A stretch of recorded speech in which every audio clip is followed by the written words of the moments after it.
Welcome back to my YouTube channel dear student. आज हम इस वीडियो में डिस्कस करने वाले हैं चैप्टर 1 केमिस्ट्री जो कि क्लास 10th का है। उसके कुछ एमसीक्यू को लेकर के आए हैं जो एनसीईआरटी से उठाए गए हैं और इसको मैं आपको डिस्कस के साथ बताऊंगा। एक एक ऑप्शन को मैं अच्छे से क्लियर करूंगा आपका। तो चलिए स्टार्ट करते हैं वीडियो को। और हमारा पहला जो क्वेश्चन है वो विच of the following is a displacement reaction है। मतलब ये आपके पास चार ऑप्शन है, इसमें से आपको ये बताना है कि कौन सा ऑप्शन इसमें डिस्प्लेसमेंट रिएक्शन का है वो शो कर रहा है, तो इसको मुझे बताना है। तो चलिए देखते हैं। जो पहला ऑप्शन है हमारा वो है डिकम्पोजिशन, दूसरा ऑप्शन है वो डिस्प्लेसमेंट रिएक्शन है, तीसरा डिकम्पोजिशन है, नहीं तीसरा कम्बिनेशन है और चौथा डिकम्पोजिशन है। इसलिए जो बी ऑप्शन है वो मेरा सही है, क्योंकि डिस्प्लेसमेंट रिएक्शन में क्या होता है कि एक हाईली रिएक्टिव मेटल दूसरे कंपाउंड में से किसी आयन को डिस्प्लेस कर देता है। तो इस तरह से सोडियम जो हाइड्रोजन से ज़्यादा रिएक्टिव होता है, इसलिए सोडियम वाटर के साथ रिएक्शन जब करता है सोडियम हाइड्रोक्साइड बनाता है, इसलिए बी ऑप्शन मेरा सही है। इसमें सोडियम ने हाइड्रोजन को डिस्प्लेस कर दिया है। ये क्वेश्चन आपका हो गया। अब चलते हैं नेक्स्ट क्वेश्चन पर। दूसरा क्वेश्चन है हमारा कि मैग्नीशियम को जलाने से पहले उसे रब किया जाता है, ऐसा क्यों? तो देखिए मैग्नीशियम को लिखा है magnesium ribbon is rubbed before burning because it has a coating of. Magnesium ribbon को जलाने से पहले उसे हम बर्न करते हैं, क्या रीजन है इसका?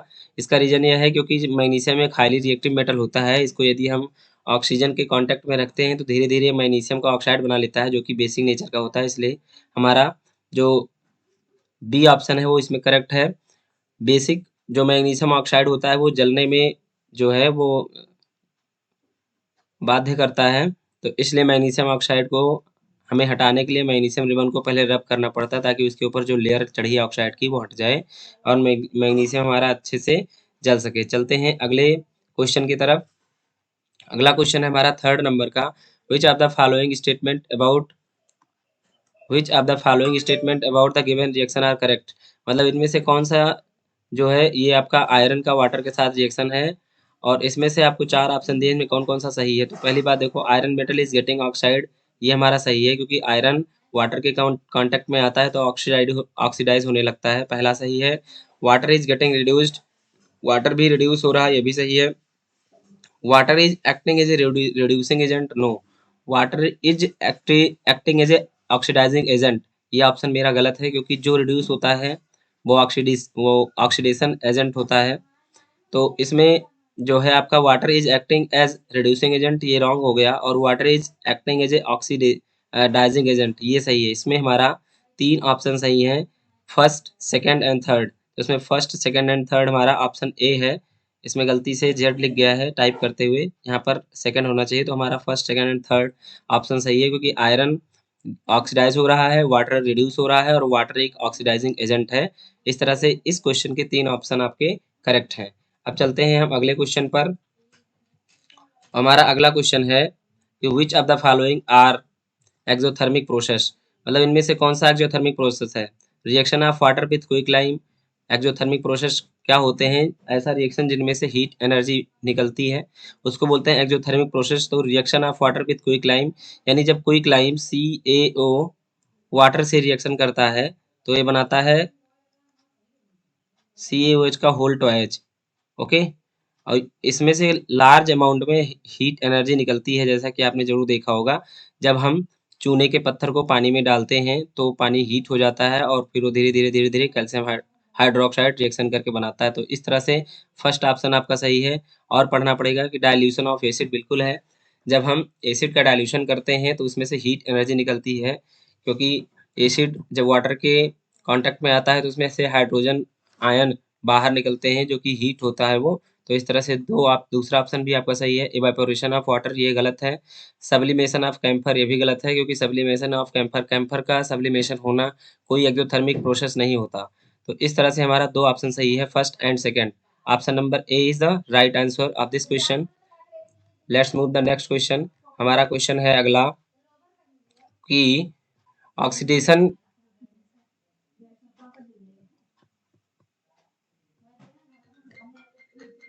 Oxidation is a process which involve addition of oxygen, या फिर addition of hydrogen, removal of oxygen, removal of hydrogen. तो यहाँ पर आपको देखना है ऑक्सीडेशन कैसा प्रोसेस होता है। ऑक्सीडेशन एक ऐसा प्रोसेस, ऑक्सीडेशन एक टाइप ऑफ रिएक्शन है जिसमें ऑक्सीजन का ऐड होना होता है, तो ये हो गया आपका फर्स्ट आंसर। और उसके बाद एडिशन ऑफ हाइड्रोजन ये गलत है क्योंकि ये रिडक्शन का एग्जाम्पल है। और देखें तो removal of oxygen no, addition of oxygen और रिमूवल ऑफ हाइड्रोजन, हाइड्रोजन को रिमूव करता है और ऑक्सीजन को ऐड करता है। इस तरीके से इसमें हमें जो है ऑक्सीडेशन एक ऐसा प्रोसेस में एडिशन ऑफ ऑक्सीजन होता है और हाइड्रोजन का रिमूवल होता है, तो इसलिए हमारा इसमें ए एंड डी दोनों ऑप्शन सही हैं। इसमें आपको क्लू देना चाहिए था लेकिन टाइपिंग में मिस्टेक हुई है, नहीं हो पाया। हमारे लिए हमारे फिफ्थ क्वेश्चन का जो आंसर है वो दोनों है ए एंड डी। अब हम चलते हैं अगले क्वेश्चन पर।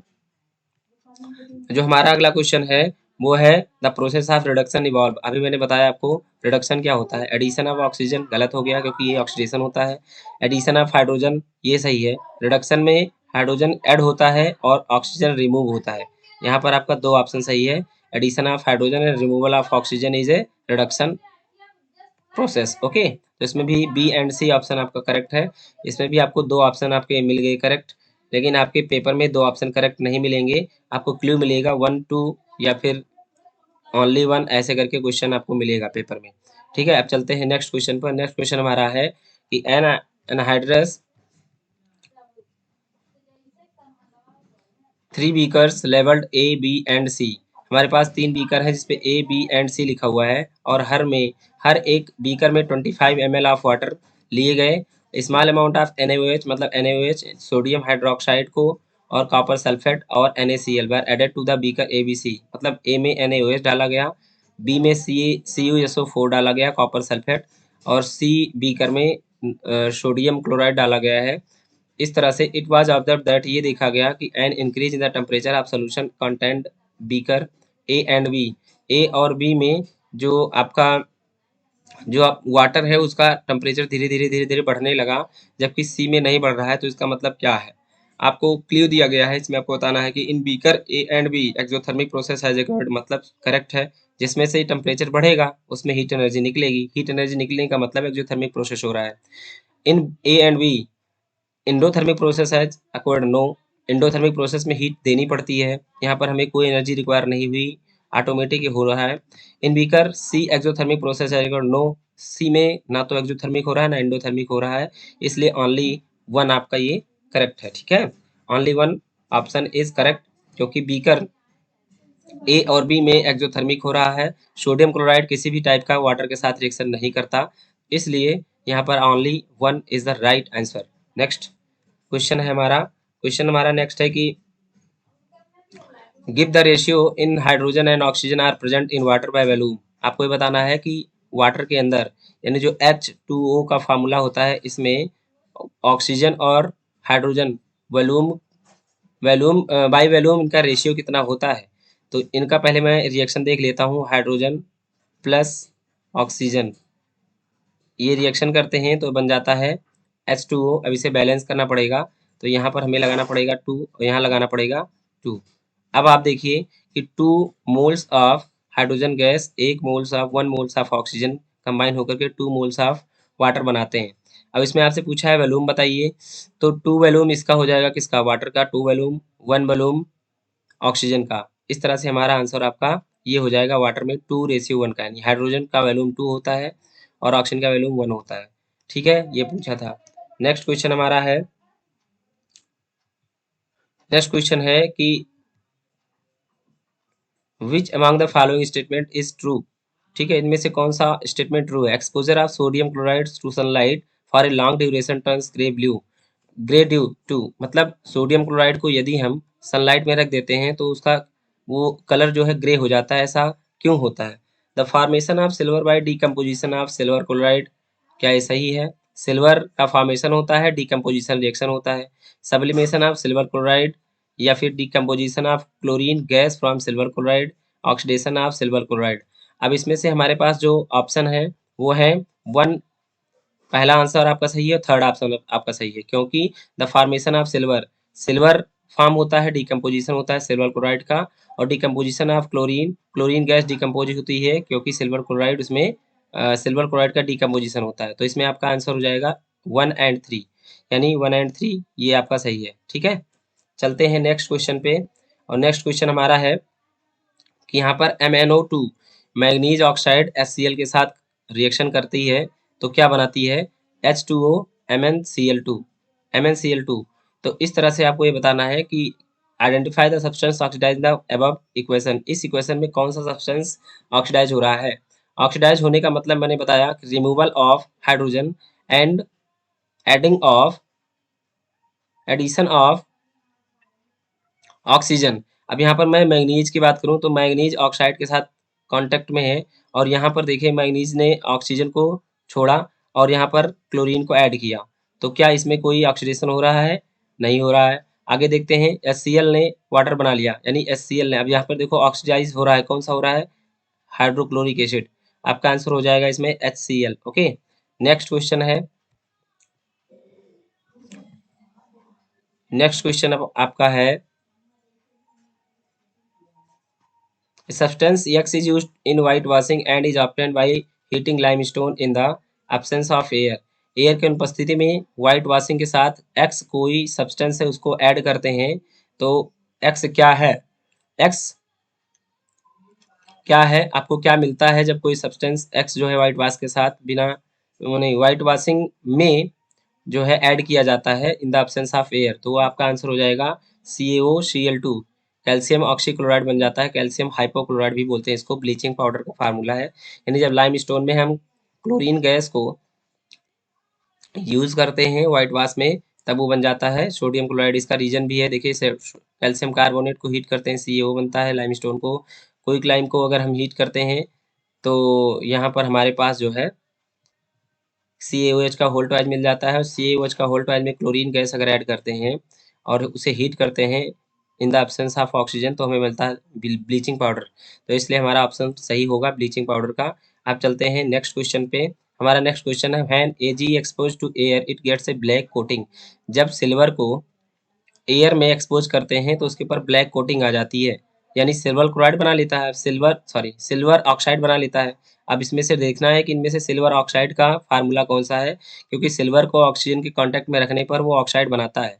ये ऑप्शन आपका करेक्ट है, ऑप्शन सी, क्योंकि यही है सिल्वर क्लोराइड का फार्मूला Ag2O। ओके, किसी भी मेटल को अगर हम ऑक्सीजन के कांटेक्ट में रखते हैं तो वो अपना ऑक्सीडाइज करके और बना लेता है ऑक्साइड बना लेता है, मेटल ऑक्साइड। आगे नेक्स्ट क्वेश्चन हमारा 13 है, विच of the following is an endothermic process. इनमें से इंडोथर्मिक प्रोसेस कौन है।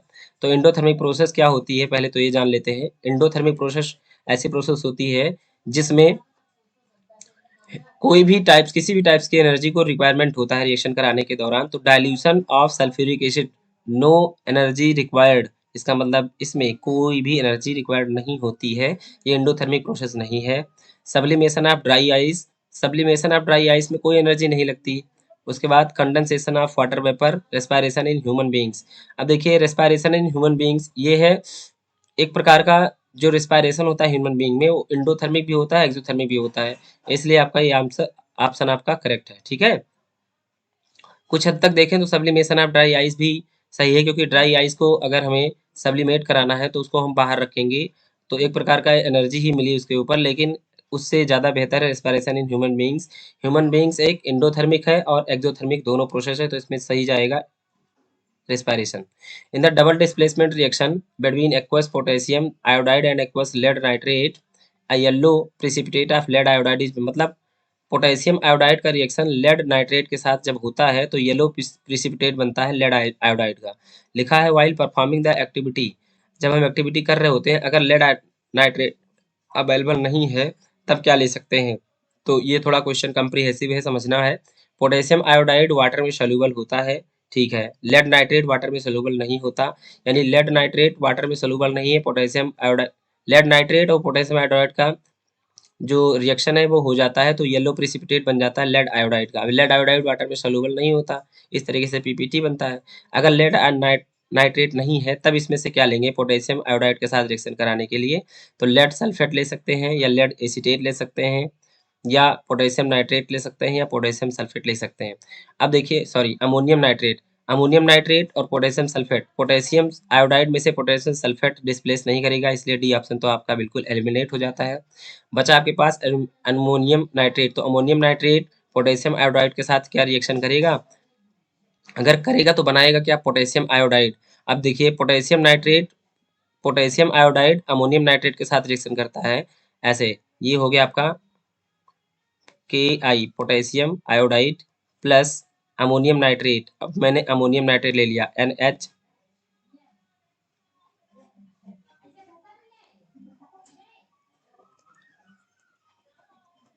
NH4NO3, ठीक है। ये इस तरह से होता है। अब ये जब रिएक्शन करेगा तो देखिए ये भी सोल्यूबल, ये भी सोल्यूबल, लेकिन जब इन दोनों का रिएक्शन होगा तो पोटेशियम नाइट्रेट जो कि वाटर में सोल्यूबल होता है वो बन जाएगा KNO3, और प्लस में जो अमोनियम आयोडाइड है NH4I, ये वाटर में सोल्यूबल नहीं होता है। इस तरह से हमारा आंसर हो जाएगा अमोनियम नाइट्रेट। अगर हमारे पास पोटेशियम आयोडाइड है और लेड नाइट्रेट के साथ रिएक्शन करके येलो प्रिसिपिटेट बनाता है, अगर लेड नाइट्रेट नहीं है तो हम अमोनियम नाइट्रेट भी ले सकते हैं। इस तरह से पोटेशियम आयोडाइड अमोनियम नाइट्रेट के साथ रिएक्शन कर सकता है। अब हम चलते हैं अगले क्वेश्चन पे, और अगला क्वेश्चन है हमारा कि what type of reaction take place when electricity is pass through water. Water में कौन सा केमिकल रिएक्शन होगा। वैसे केमिकल रिएक्शन मैंने 5 टाइप्स के बताया है मैंने अपने वीडियो में, चैप्टर 1 की वीडियो मैंने अपलोड करी है, अगर आपने नहीं देखा तो बिल्कुल उसको देखिए। उसमें आपको केमिकल रिएक्शंस के 5 के 5 प्रकार को मैंने अच्छे से डिस्कस किया है। तो देखिए इस क्वेश्चन पे आते हैं। वाटर पर जब हम इलेक्ट्रिसिटी पास कराते हैं वाटर से तो कौन सा रिएक्शन होता है। क्या डिस्प्लेसमेंट होता है? नहीं। कम्बिनेशन होता है? नहीं। डीकम्पोजिशन होता है? यस। डीकम्पोजिशन इसलिए होता है क्योंकि जब कोई भी किसी भी टाइप्स की एनर्जी हम प्रोवाइड कराते हैं किसी कंपाउंड में तो उसमें जो रिएक्शन होता है डीकम्पोजिशन होता है। यहाँ पर देखिए डीकम्पोजिशन रिएक्शन का मैंने यहाँ पे रीजन भी दे दिया। वाटर को करंट प्रोवाइड कराएंगे तो उसमें हाइड्रोजन और ऑक्सीजन डिस्प्लेस हो जाएंगे एक दूसरे में, थे डिस्प्लेस नहीं डीकम्पोज हो जाएंगे कंपाउंड H2O में से, ठीक है। नेक्स्ट हमारा क्वेश्चन है, नेक्स्ट क्वेश्चन है हमारा सेलेक्ट द ऑक्सीडाइजिंग एजेंट। अब इसमें आपको ऑक्सीडाइजिंग एजेंट बताना है। H2S यानी हाइड्रोजन सल्फाइड का रिएक्शन आयोडाइड के साथ हो रहा है, आयोडीन के साथ, तो बना हाइड्रोजन आयोडाइड और सल्फाइड। हमने क्या बताया था, ऑक्सीडाइजिंग एजेंट वो होते हैं जो रिड्यूस होते हैं अपने आप में, और रिडक्शन किसे कहते हैं, removal of hydrogen, addition of hydrogen और रिमूवल ऑफ ऑक्सीजन। अब यहाँ पर देखिए हाइड्रोजन कौन ऐड कर रहा है, ऑक्सीडाइजिंग एजेंट वही होगा जो हाइड्रोजन को ऐड करेगा। तो हाइड्रोजन को ऐड करने के लिए I2 है, आयोडाइड, ठीक है। इसलिए ऑप्शन आपका ए सही है। ऑक्सीडाइजिंग एजेंट से बोलते हैं जो हाइड्रोजन को ऐड कर लेता है, ठीक है। अब चलते हैं नेक्स्ट क्वेश्चन पे। इसलिए हमारा इस क्वेश्चन का आंसर आयोडीन होगा। इस substance added to food containing fat and oil is called. कोई सब्सटेंस फूड जिसमें फैट एंड ऑयल कंटेंट रहता है उसमें ऐड किया जाता है उस फूड में, तो उसको क्या बोलते हैं, उसे बोलते हैं एंटीऑक्सीडेंट। क्योंकि जिस फूड में फैट एंड ऑयल कंटेंट रहता है, शामिल रहता है, वो फूड हमारा रैंसिड हो सकता है, तो उसको बचाने के लिए एंटीऑक्सीडेंट इस्तेमाल करते हैं। तो ये रहा आपका आंसर, एंटीऑक्सीडेंट। अब हम चलते हैं 18th क्वेश्चन पे। लिखा है the condition produced by aerial oxidation of fat and oil in food marked by unpleasant smell and taste is called. इसको बोलते हैं रैंसिडिटी। कहने का मतलब यह है इसके कि जिस भोजन में हमारे फैट एंड ऑयल कंटेंट है उसको जब एरियल मतलब वायु के संपर्क में रखते हैं तब वो अनप्लीजेंट स्मेल और टेस्ट उसका बदल जाता है, स्मेल बुरी हो जाती है, टेस्ट खराब हो जाता है। तो इसमें कौन सा रिएक्शन होता है, तो इसमें रिएक्शन होता है रेंसिडिटी का, और रेंसिडिटी के बारे में हमने बहुत अच्छे से डिस्कस करी है वीडियो में, जो कि हमारी लेसन फर्स्ट की वीडियो है केमिकल रिएक्शन एंड इक्वेशन का, उसमें आप जाकर के देख सकते हैं। अब आगे आते हैं, इसमें देखिए हाइड्रोजन को जब electrolysis of water is decomposition reaction, ठीक है। इलेक्ट्रोलाइसिस, वाटर का इलेक्ट्रोलाइसिस कराना है, डीकम्पोजिशन रिएक्शन है। लिखा है the mole ratio of hydrogen and oxygen gases Lybrate during electrolysis. जब इलेक्ट्रोलाइसिस होता है तो उसमें से मोल रेशियो आपको बताना है हाइड्रोजन गैस की और ऑक्सीजन गैस की कितनी निकलती है। तो अभी मैंने इससे पहले डिस्कस किया था, इसमें भी आपको लगाना है 2:1, क्योंकि हाइड्रोजन के 2 मोल ऑक्सीजन के 1 मोल मिल करके वाटर का फॉर्मेशन करता है। इसका रिएक्शन अगर देखें तो ये कुछ ऐसा होगा, ये आपके पास H2O है और इसको आप क्या करेंगे, करंट देंगे। जब आप इसे करंट प्रोवाइड कराएंगे तो ये H2O में और O2 में ऐसे टूट जाएगा। अब इसे बैलेंस जब करेंगे आप तो यहाँ पर आपको 2 लगाना पड़ेगा और यहाँ पर आपको 2 लगाना पड़ेगा, ठीक है। अब आप देखिए कि यहाँ पर 2 मोल्स जो हमने स्टाइकोमेट्रिक कॉफिशिएंट लिखा है इसको बैलेंस करने के लिए, वही मोल दिखाता है। तो हाइड्रोजन के 2 मोल्स और ऑक्सीजन के 1 मोल्स, तो इसका रेशियो 2:1 हो जाएगा, इसलिए ऑप्शन आपका बी करेक्ट है, ठीक है। अब चलते हैं हम अगले क्वेश्चन पर। अगला क्वेश्चन हमारा है कि when sulfur dioxide gas is passed through saturated solution of H2S hydrogen sulphide के साथ, जब सल्फर डाइऑक्साइड को हम पास कराते हैं तो कौन सा रिएक्शन फॉलो होगा, ये आपको बताना है। ठीक है, तो सल्फर डाइऑक्साइड H2S के साथ रिएक्शन करता है तो बना लेता है 2H2O और सल्फर। ओके, उसके बाद आप देखिए क्या ऑप्शन ये सही है या फिर ये सही है। सल्फर डाइऑक्साइड वाटर नहीं, सल्फर डाइऑक्साइड हाइड्रोजन सल्फाइड के साथ रिएक्शन करेगा। सॉरी, ये दोनों ऑप्शन एक जैसे हो गए। अच्छा, इसे बैलेंस करना था तो उसमें बैलेंसिंग देखना है और ये भी देखना है आपको कि बैलेंस कौन सा है, वही करेक्ट होगा। सल्फर डाइऑक्साइड हाइड्रोजन सल्फाइड के साथ रिएक्शन करेगा तो H2O सल्फर बनेगा, या फिर सल्फर डाइऑक्साइड वाटर। वाटर तो कोई मतलब नहीं है, इसलिए ऑप्शन आपका ये गलत है। इसमें आपको बैलेंसिंग देखना है कि बनेगा क्या, क्योंकि 3 ऑप्शन आपके करेक्ट हैं। तो देखिए सल्फर इधर 1 है, इधर 3 है, इधर सल्फर सॉरी इधर सल्फर 2 है, इधर 3 है, इधर सल्फर 3 है, इधर 3 है, यानी कि ऑप्शन आपका बी करेक्ट है। ओके, ऑप्शन आपका बी करेक्ट है। और इस तरीके से हमने आपसे आज 20 क्वेश्चन को डिस्कस किए हैं जो चैप्टर 1 से रिलेट करते हैं। और अगली वीडियो में हम आपको चैप्टर 2 से क्वेश्चन एमसीक्यू को लेकर के आएंगे, और जिसमें हम ऐसे ही बढ़िया अच्छे से आपको डिस्कस करके बताएंगे। तो बस आज की वीडियो में बस इतना ही। बने रहिए हमारे चैनल पर। जय हिंद।